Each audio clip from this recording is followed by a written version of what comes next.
Good morning, evening, and good night. And this is Kobayashi, and thank you for coming to my channel.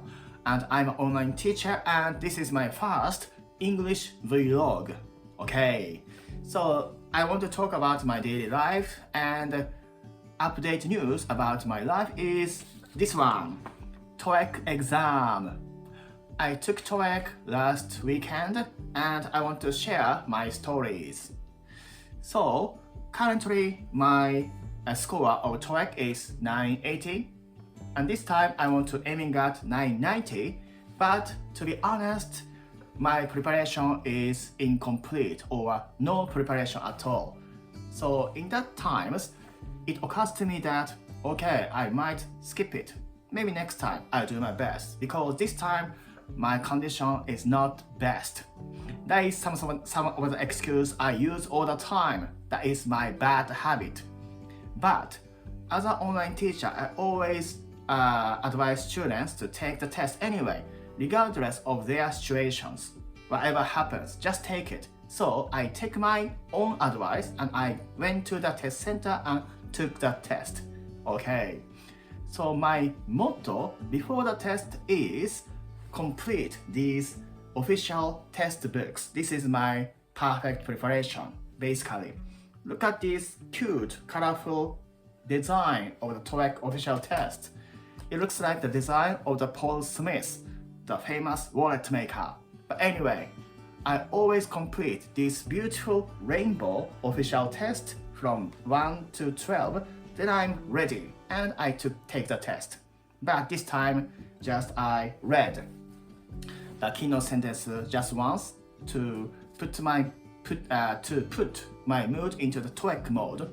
So this is my only preparation I took this time. And as usual, on the test day, I went to Katsuya, a katsuret restaurant, to take katsudon, katsuret rice bowl, as a good traction. Katsu means victory. And I read the sentence book and I pressed on my switch on my English brain and I went for the test facility and took the test. Okay. And what I learned from this time was time management. I think the most difficult part of test is that finishing all the questions until the last, question number 200. Most of the cases, the last question 10 or 20 would be unfinished for most test takers. So time limit is quite rigid and strict. So I intentionally try to rapidly solve the question on part 5 and 6. Okay, because parts 5 and 6 it heavily depend on grammatical knowledge. So if you have a knowledge, you can just quickly solve the question and spare more time for reading section part 7.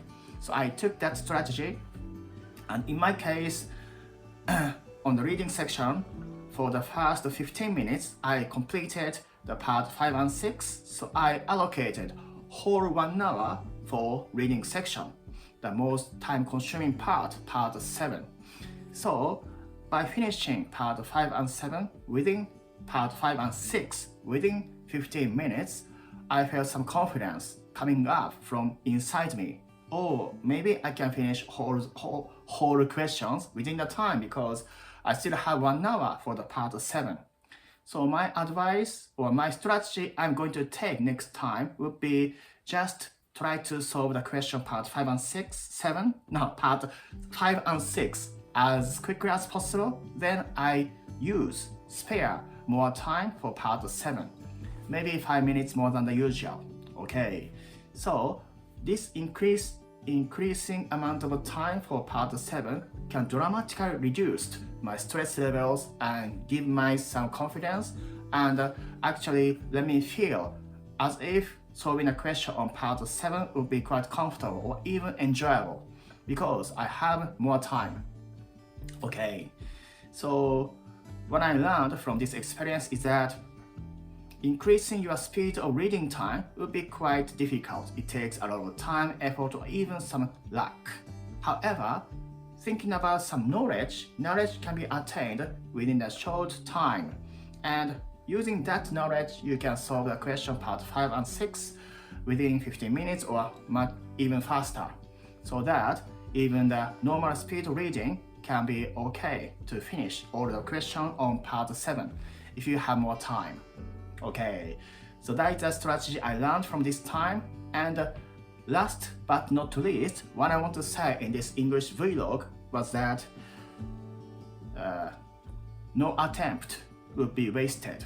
Okay, so like I said, I was not in the mood, I was not in the perfect condition. Actually, around this time of the year, we have to submit packing time tax return documents, 確定申告. And in my case, now I'm in the preparation for the new lesson service, group lessons. So with these two combination of some attempts, tax return documents and group lesson preparation, I was quite busy. So that can be used as an excuse. Oh, I was busy, so I skipped this time and maybe next time. Bye. But this time I took the test. Then I learned from valuable lesson.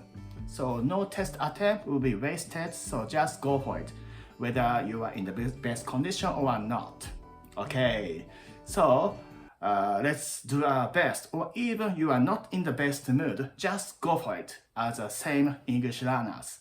Thank you for listening and goodbye.